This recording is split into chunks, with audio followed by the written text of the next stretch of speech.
Oh, hi there. This is truly a magical time of year, as you can see from these very festive decorations and my choice of headgear. And what better way to celebrate the magic of Christmas than by deeply analysing the spells from the Clash of Kings 19 book? I can't think of a better way, and I'm sure you can't either. If you can, let me know in the chat, and perhaps I'll look into that for next year. So before we get started, though, I do have one minor gripe with this book in general, which I just came across a minute ago while I was flicking through some of the pages, and most of the artwork in here is very nice, most of the photography very nice indeed. However, look at this. This is the dragon I've complained about in the past because it looks like the scales haven't even been painted. So wow, gonna have to have a minor gripe about that one. Definitely could have done with a bit of a wash on there, but alas, there ain't one.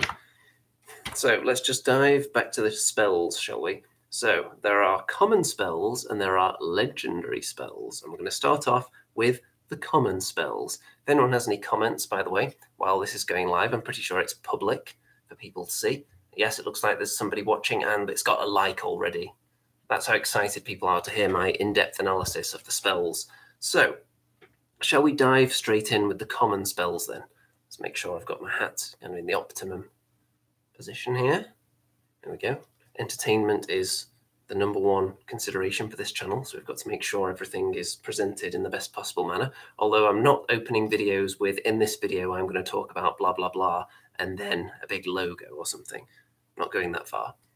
Okay, even though it's probably the best thing you can do for YouTube. People have the attention span of a gnat, generally.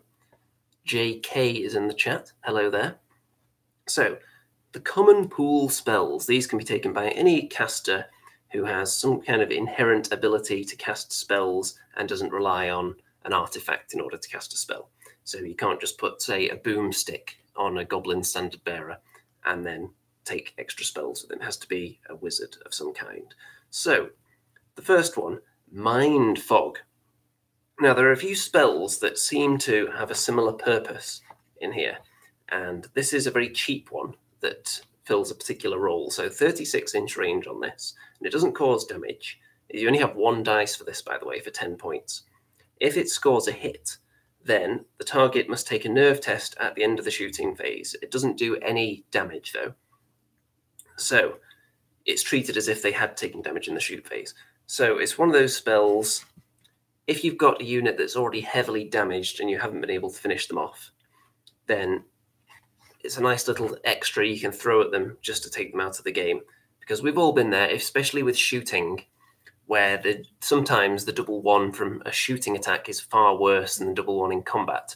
Because if it's something that you're trying to kill to stop it shooting, for example, then rolling a +1 after shooting it isn't even going to disorder it. So sometimes you end up in those situations and you don't want to have to invest a lot into shooting them again with something that can actually do a lot of damage. So instead you just throw this 10-point Mind Fog at them. Long range. So just to finish off units that are already heavily damaged from a long way away, not having to get close enough for something like a lightning bolt.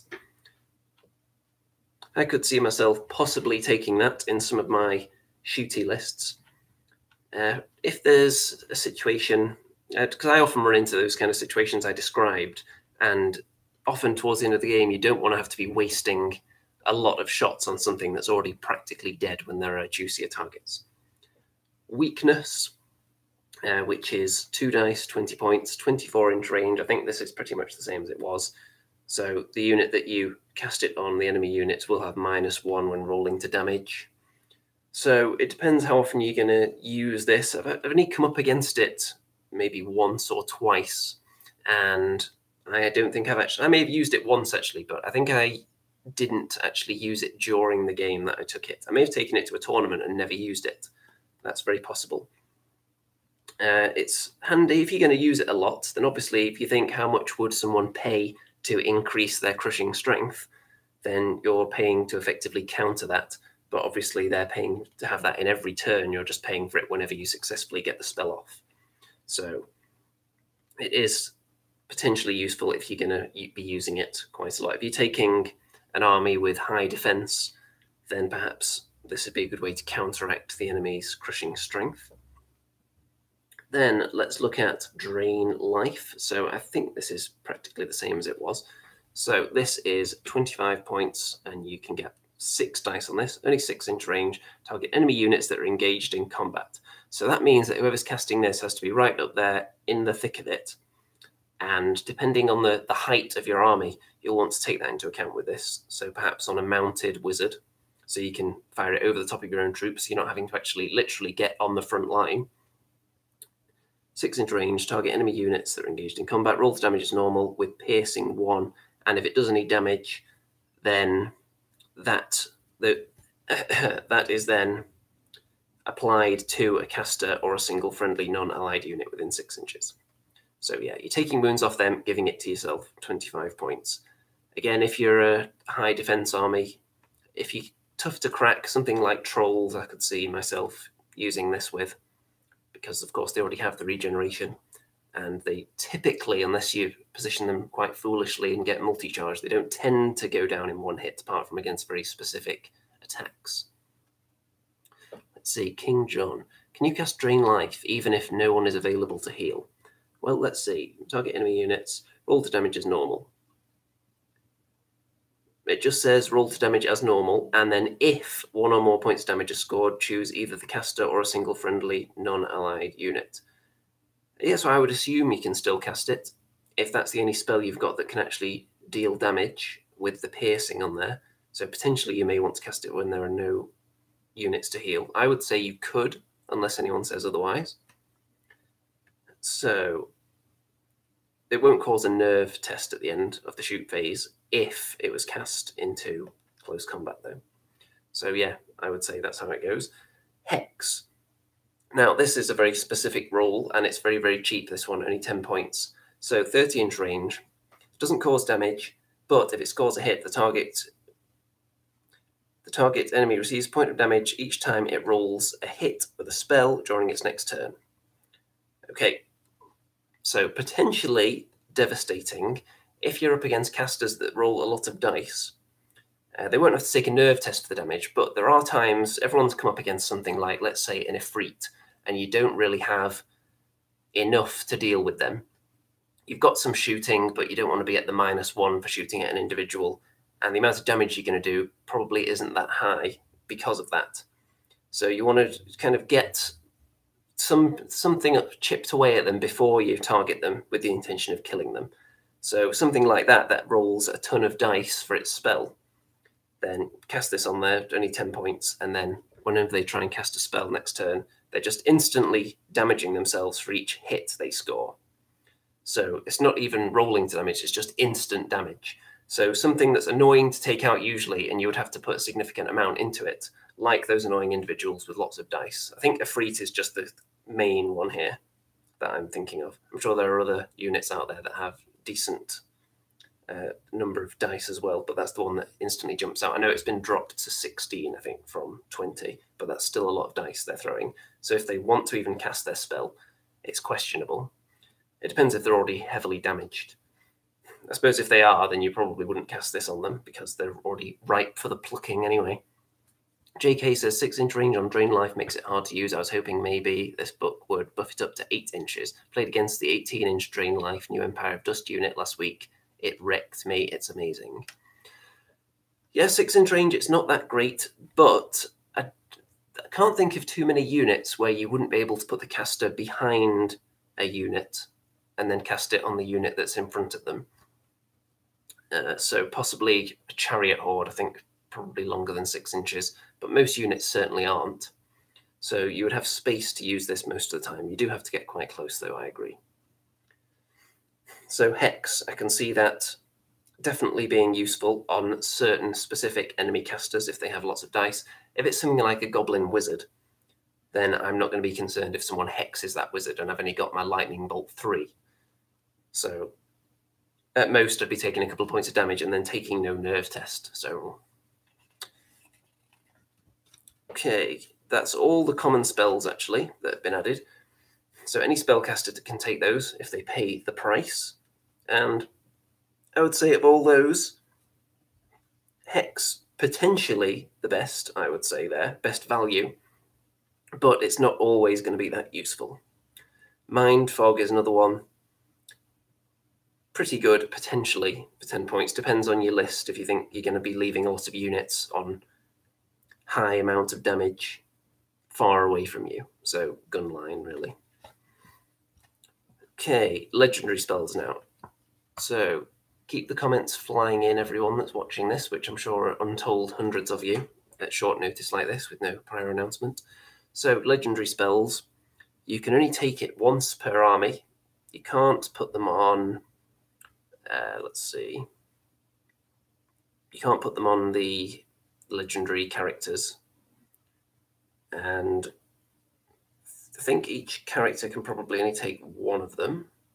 And some of them you can only cast once per game.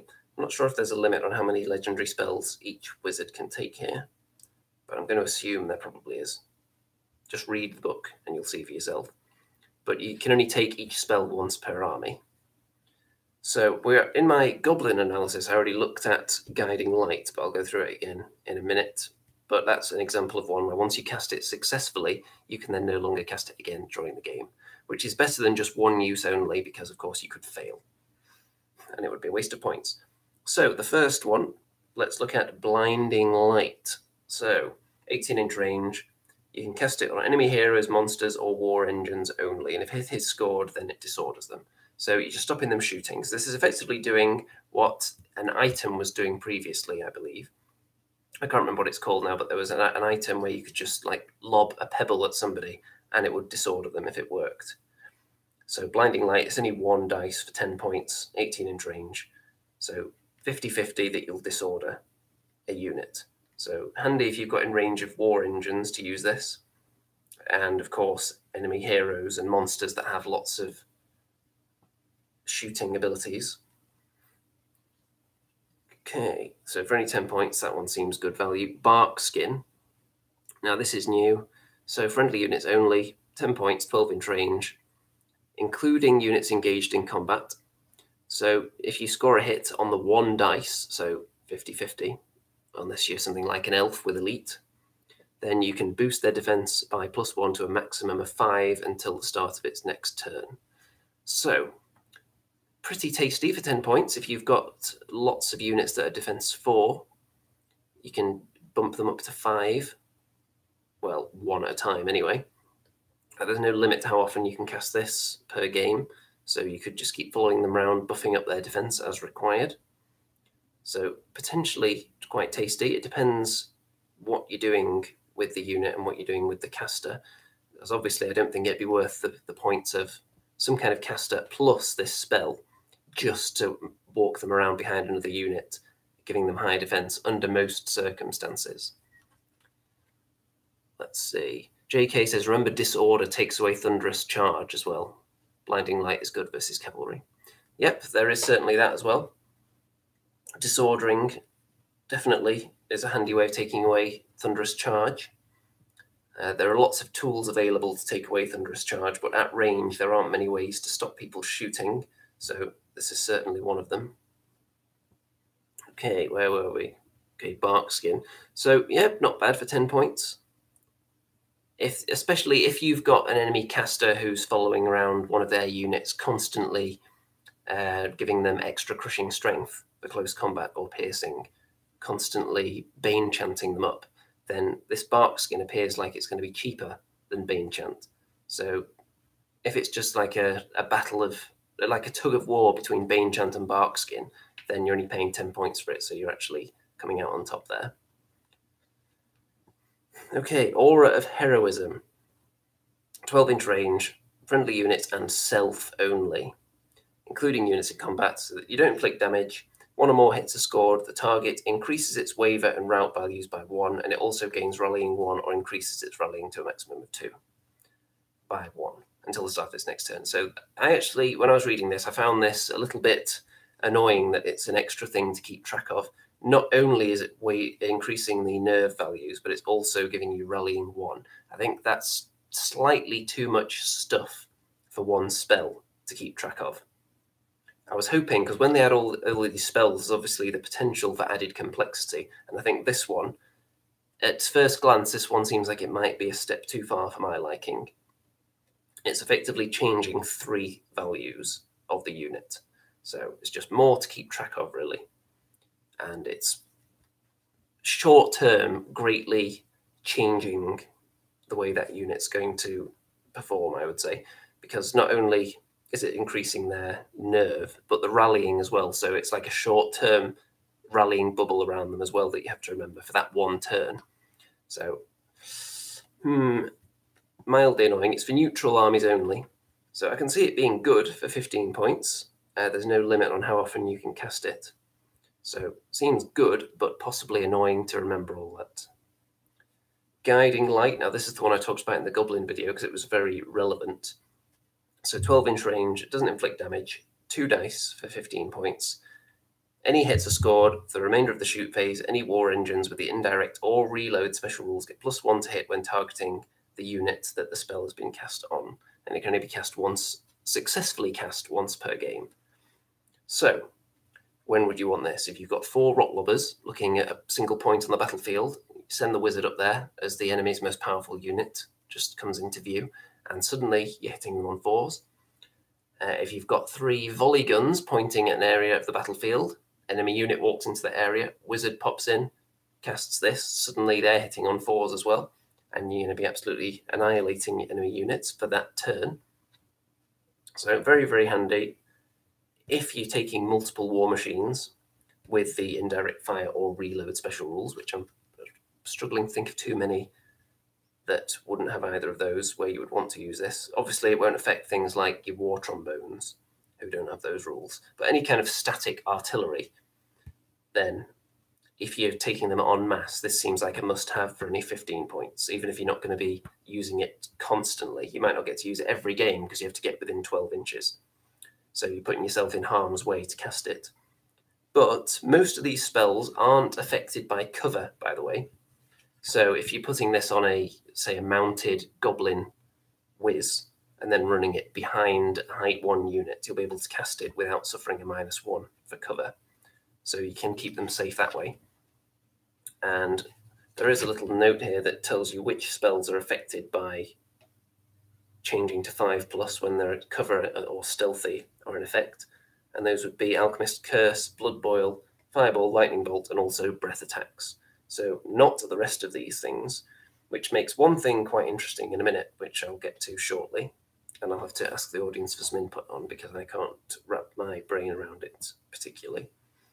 So, where were we? Okay, Teleport. Now this is an interesting one. So 12-inch range, friendly infantry heroes. So it has to be infantry hero. Can't be mounted with the individual special rule that do not possess the fly special rule. So very specific targets for this spell. And if 1 or more hits are scored, the target may immediately move up to 20 inches in any direction as if it had the fly special rule. So one thing that's not particularly clear to me is it says this move cannot be used to charge an enemy unit and the individual counts as moving for all other purposes. Does that mean it counts as moving at the double as if it literally has the fly special rule? Or does it mean move it as if it has fly for purposes of flying over enemy units? And then it can still do something at the end of it. Basically, I want to know if it can cast a spell when it's been teleported somewhere. And that, to me, that's not abundantly clear. It says it counts as moving. It doesn't say it counts as moving at the double. And it says as if it had the fly special rule. So I would need that clarifying before I tell you how good that is. Because, of course, if you're able to teleport behind enemy units or teleport into a more favorable position for something like a wind blast or a surge, all halfway across the battlefield, then obviously that would change things a bit with that spell, get them into position for those juicy things. And there are plenty of other spells with the shorter range that you would possibly want to teleport halfway across the board for as well. So it depends. If the target can get there and then cast a spell, that makes it very, very tasty. If it can't, potentially good. But struggling to think of incredibly useful uses, shall we say, for this if you're unable to cast a spell when you get there. But we shall see. It gets you around faster, and you're not paying the hefty price for the Wings of Honeymaze. Only 15 points for this, instead of the large amount that you pay for those wings. What are they, about 45 points? Something like that. Okay, next. By the way, that can only be used once per game as well. So it depends. If you've got a hero that you typically would put the wings on and would only fly it once per game to get it in position and then just start fighting things, depends on how the enemy's army is positioned, obviously. But potentially a point-saving technique there, just teleporting them there and then losing the ability to then fly instead of keeping that ability for the whole game, but paying more for it. So, interesting one. Veil of Shadows. So this is evil armies only. With a name like that, how could it not be for evil armies only? So 15 points, 3 dice, 12-inch range, friendly units only. One or more hits are scored. Instead of causing damage, the target unit gains stealthy until the start of the player's next turn. And there's no limit on how often you can use this. So if you've got a unit that draws a lot of fire in your evil army, you can just stealth them up to the eyeballs while they walk up to the enemy. So, handy. If you've got something that's perhaps already damaged and there's a volley gun staring at it, potentially very handy there. For only 15 points, I can see this being used by armies that want to be getting in your face, and they've got a couple of units that really need a little bit of assistance to actually get there because they're going to be targeted with shooting. Now this next one, this does a very specific job here. So Critter's Call, 8 dice, 20 points, 24-inch range, roll to damage is normal. If 1 or more points of damage is scored, the target unit is disordered. It can only be used once during the game though. So basically, with those 8 dice, you're guaranteed pretty much to disorder an enemy unit. 20 points, and it's going to do maybe a little bit of damage as well, 24-inch range. So I could see that being useful, because some of the other spells that you would use to try and disorder, which one is it again? It is Blinding Light. That's only 1 dice, so it's a 50-50 chance. So you could pay twice as much to get Critter's Call if this critical Critter's Call, because it's going to be critical that you get this off at some point, then it's possibly worth it if you're in that situation where it is critical. Just comparing it to Blinding Light. So you've got extra range on Critter's Call, you've got a lot more dice, but twice the price. Which one would you take? Interesting. Depends how often you want to use it and how guaranteed you want that disordering, how critical it is that Critter's Call goes off critically. Martyr's Prayer 7. This is good armies only, of course. 25 points, 12-inch range, friendly units only. Instead of causing damage for each hit scored, remove 1 point of damage which has been previously taken by the target and transfer it to the caster. So if you've got a caster that's not in harm's way, especially if you're not against any kind of gun line here, if you're against a combat army, get the caster hiding behind them and just casting Martyr's Prayer on them, taking damage onto the caster itself, but it doesn't matter because you're hiding, so you're not going to be attacked anyway. So it depends what you come up against on how you would have to position this. 12-inch range, so you don't have to be that close to the unit, especially since it's 12 inches of your own unit, not within 12 inches of the enemy they're fighting. So you don't have to be that close to damage area at all, really. Not quite on the front lines. So potentially very good there. I'm glad you can only take it once. In the army, that is. You can cast it multiple times. And you won't take a nerve test, obviously, for damage taken in this way. It's willingly taking the points of damage for the unit. So potentially very, very good, I think, there. Especially if you are an army that doesn't necessarily have access to lots of heal, or even if you do, then you could put this on something else and kind of double up on your healing abilities. And most things that heal don't tend to have that many dice, I think. Okay, Spell Siphon. 18-inch range. This is the one that the Cuslo and Madfall has. 18-inch range, enemy units that have the ability to cast a spell are potential targets here, including those who can cast due to a magical artifact. Hits do not cause damage. Instead, if 1 or more hits are scored, the unit which casts the spell may immediately cast one of the target spells with the exception of Surge. Now, I'm not sure why Surge is the exception here. Perhaps it's because Surge is so critical to some armies that they don't want you siphoning it away from their wizards, because the caster that loses the spell isn't able to cast it in their next turn. And then you can just cast their spell the same number of dice that would be available to the enemy unit, but you don't benefit from their special rules like Elite. So potentially tasty, depends what you come up against. If you're coming up against very powerful wizards with a particular spell that would be very, very handy to you, and I've seen that you can use this on legendary spells, but I don't believe it counts for the 1 success per game, and then it's taken away in terms of the enemy. I think they would still get it later on in the game. Now, I don't know whether you could cast it on use it to siphon a legendary spell that's already been used and was 1 success per game. I would need to see some clarification on that as well, because obviously some of the legendary spells would be nice candidates for being siphoned away. So potential juicy targets for this, anything that's got a very powerful spell, basically. Again, I'm thinking of things like the Efreet that has a huge amount of fireball. Being able to steal that and then kind of turn the tables on those abyssal scum. Something like that would be quite tasty, I think. Obviously, very, very situational, possibly the most situational spell and the most specific to the army you're facing and what they've taken.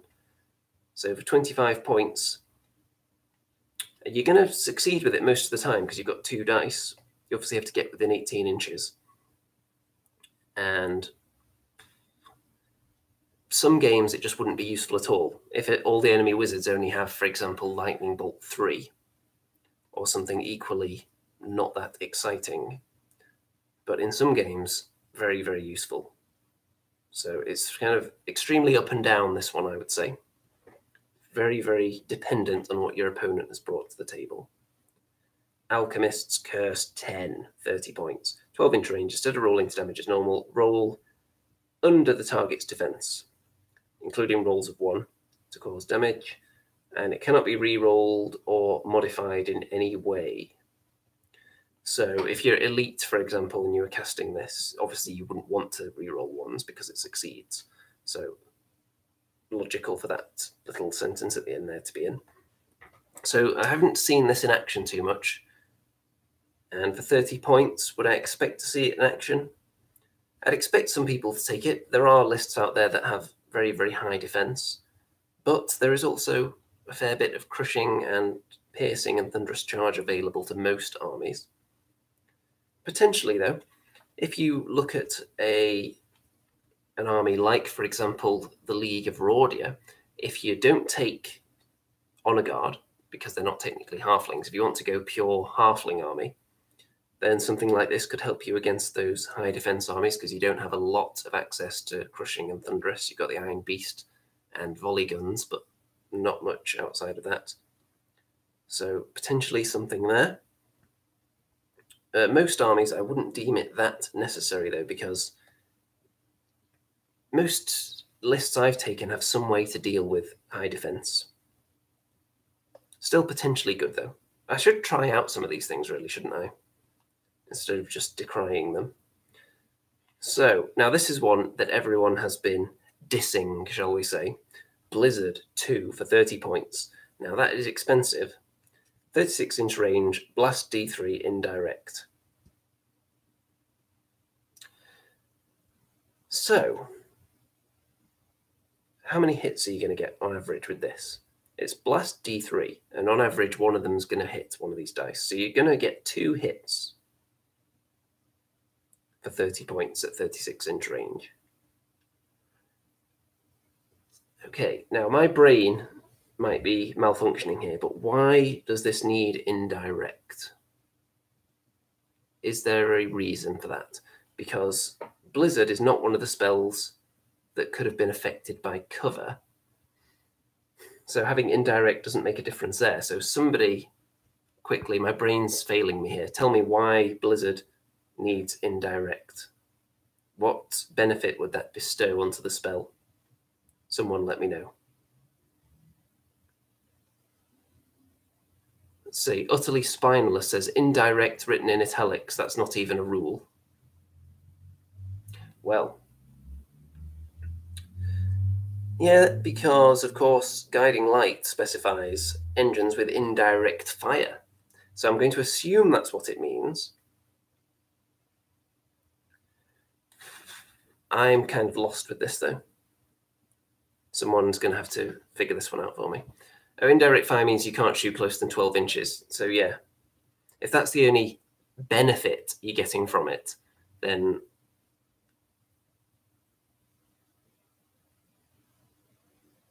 I'm not buying it, I'm afraid. This does not seem useful at all. There are other spells here, maybe not with the same long range, but it's going to do such a tiny amount of damage at that long range for 30 points. I don't know, I'm not sold on this at all. I'm going to need someone to go over the technical benefits of this. Let's see, Utterly Spineless says they want a wizard to become a long-range war machine. I think that's the idea. It's rubbish, though, you're right. Yeah, that seems a bit overpriced to me there. You would think a blizzard would be possibly some one-off thing that a wizard can conjure in, and it comes raining down, actually, with the power of artillery almost, but it's only one success per game. You would think that's how it should work. If, for example, it had, if it was blast, I don't know, D6, and it had 3 or 4 dice instead of 2, or if it had maybe a bit less than that and had some piercing on it, and it was only 1 use, I could see it maybe being worth some points, but not sure about this one. Because if you're going for an ultimate long-range army, then you've already got tools to be doing this kind of job. I suppose you could say it's just semi-reliably. It's not even reliably doing a bit of damage, though, because it's got no piercing on it. So the kind of things you're shooting at, even certain races' war machines are like defense 5. So what would you be targeting here that you're going to do a teensy amount of damage on? And if it's something that's already damaged, then wouldn't you much rather have Mind Fog? That's also 36-inch range, and you've got, it's 10 points instead of 30, and you've got a 50-50 chance of making them take a nerve test if they're already damaged. And it's not a legendary spell, so you could take it multiple times.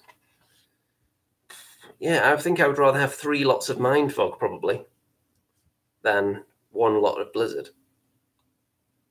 I don't know how anyone else feels about that. Okay, so that's the controversial one out the way that people don't seem to like, and I'm not really approving of what I see so far. I'm sure someone will think of a good use for it. Blood Boil. This is also 30 points. So 12-inch range. This seems to be the same as before. So when rolling to hit, roll a number of dice equal to the amount of damage on the target unit. So, and roll to damage with piercing 1. So I haven't seen too much of this, but I can see why it's useful. There are certain specific units that it's amazing against. For example, anything that has mediocre to low defense with insanely high nerve, something like a zombie legion. Then if you've already put 18 points of damage on it, that's still not really enough to think about killing it. So something like Blood Boil, you'd just be rolling a ton of dice at it. And in those circumstances, it becomes useful. But a lot of the time, yeah, it depends what you're taking in the rest of your list. If you're taking a lot of units that aren't likely to kill things in one go, then possibly useful if you come up against units, like I said, with high nerve. But against certain armies, against something like ogres, then anything where every unit across the whole army has kind of average nerve, then I don't see how this would be particularly useful, because by the time you've got them high enough to have enough dice to do anything with the spell, then they're already at death's door, so you don't really need it. So it depends very much what you're up against. Let's see, Phase Star. I think the points are so high mainly because of the 36-inch range. Agree, it's a bit overcosted. We're talking about Blizzard here, by the way. You could potentially take off a War Machine or Chaff unit early on. Potentially, I mean, you can do likely, if you're targeting something like a Rock Thrower, you're probably only going to do 1 damage to it. Is that going to be enough to destroy it or waver it? You'd have to get lucky and hope that it's not inspired if you're looking to destroy it. I'm not really sold there. It's just not averaging enough damage for me. So I can't see myself taking the Blizzard. Blood Boil, though, potentially good. Like quite a few of these, though, situational, depends what's in your opponent's list. So that is all the spells. Anyone has any more thoughts on any of them, drop them in the chat. I'm going to tell you which ones I think are particularly tasty and I'll be trying out. So in the common spells, because of some of the lists I've taken, I definitely like the sound of Mind Fog. When I've been shooting units down the whole game, just failed to kill them through bad luck, and then in the last turn, my wizard just happens to be quite far away from them, then having the ability 36-inch range, especially, I'm thinking goblins here with the whiz who can move 10 inches and then cast this. So giving him a huge threat range with it on a unit that's already damaged. Just the ability to make them take a nerve test, 50-50 chance for only 10 points. Seems all right to me. Hex, another one that seems good for its points. Only 10 points. So those two I like. Drain Life and Weakness, they don't immediately scream out at me, probably because they're slightly more expensive. But they definitely have their uses. And in the legendary spells, which ones leapt out at me immediately? Guiding Light, certainly. Very, very handy if your list is built that way with lots of those kind of static war machines. Let's see. Blinding Light to disorder enemy units. I like the sound of that. For only 10 points. I'm liking lots of the cheap ones here. Bark Skin is another one that seems quite good. Teleport, potentially. If you can cast a spell after being teleported, it becomes amazing, but I'm not sure if that's been clarified yet. Let's see, Phase Star. Blizzard and Mind Fog could have some synergy, actually, but agree Blizzard should probably be no more than 20 points. Yeah, I think it should come down in price or be slightly better, I would say. And what did he say would be synergy? Blizzard and Mind Fog. So yeah, both with 36-inch range, you can stay quite far away. And yeah, I don't know. If you're blizzarding someone, you're not going to do that much damage. So then with the Mind Fog, you're only forcing them to take a nerve test. So you would have to have something else damaging them first, I would suggest. Something like a Mind Fog or a Blizzard.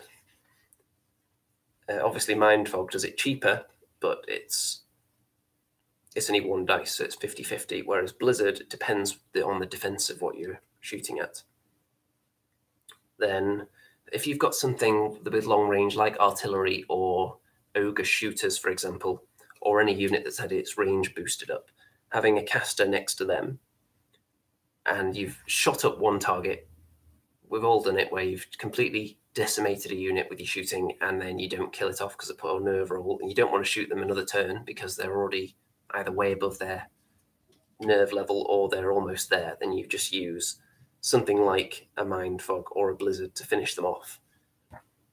But Mind Fog is much cheaper.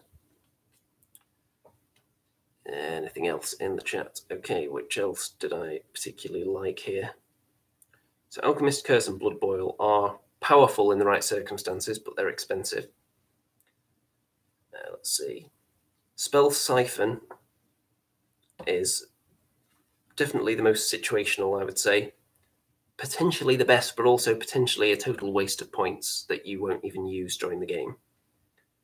So depends. If your local meta, shall we say, has a lot of really powerful spells and spellcasters, because obviously it's not just the ability to use the spell yourself, it's the ability to stop the enemy caster from using it in their next turn as well. Then I can definitely see uses for it, but not all the time.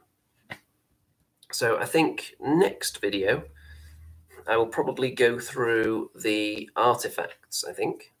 So I'll probably try to do that in the next few days. And then, let's see, what else am I going to do?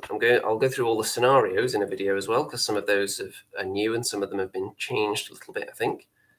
Then we'll have to do one on some of the other armies that I play as well. I've done goblins so far just because I'm the most intimately familiar with them, but I've also got some playing experience with quite a bit with undead, with ogres, and obviously I've just started League of Rordia. I played a little bit of dwarves in the past as well, so I'll probably go over those. I might mash them all into one video since I'm not that much of an expert on them.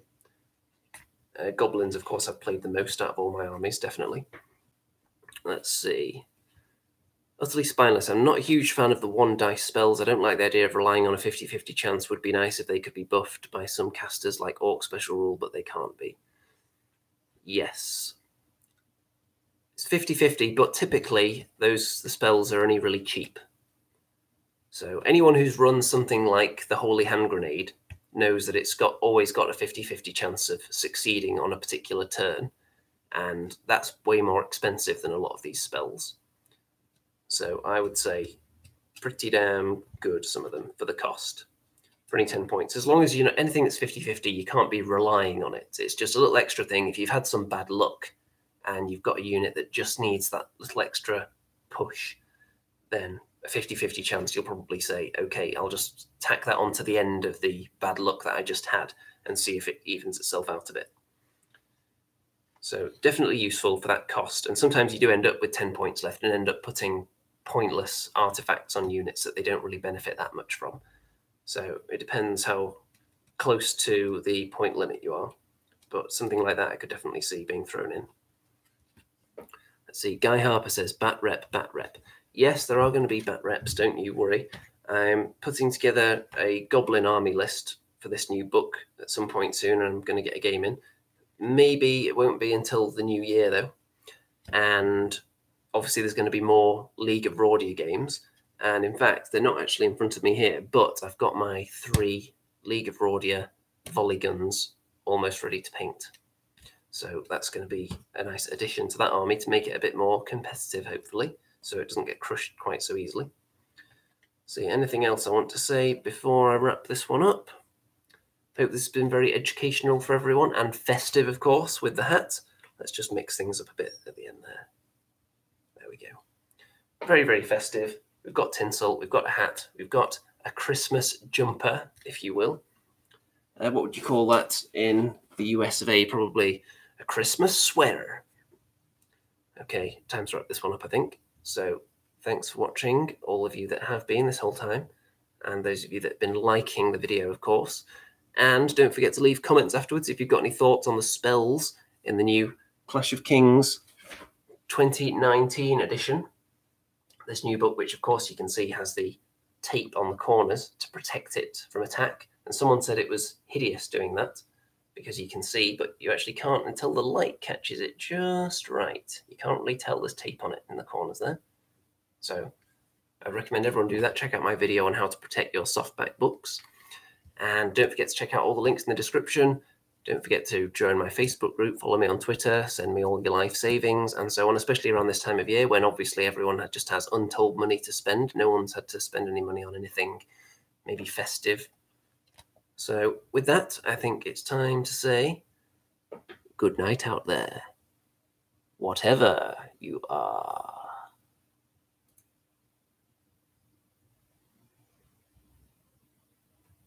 Am I sure I want to end the stream? Yes, I am. Well, I'll give it a couple of seconds so I can just wave this book back and forth. There we go. I'm sure everyone's enjoying that. Nice way to end there. And off we go.